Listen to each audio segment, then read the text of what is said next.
Jak kotek mówi? Miau. A jak piesek mówi? Hał, hał.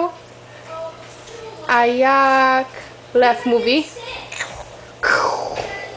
A jak krowa mówi?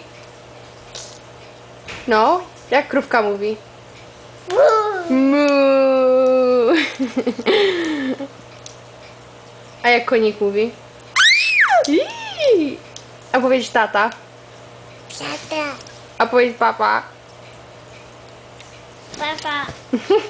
A powiedzieć buty? Buta? A powiedzieć sheep? Sheep? O. A powiedz spoon.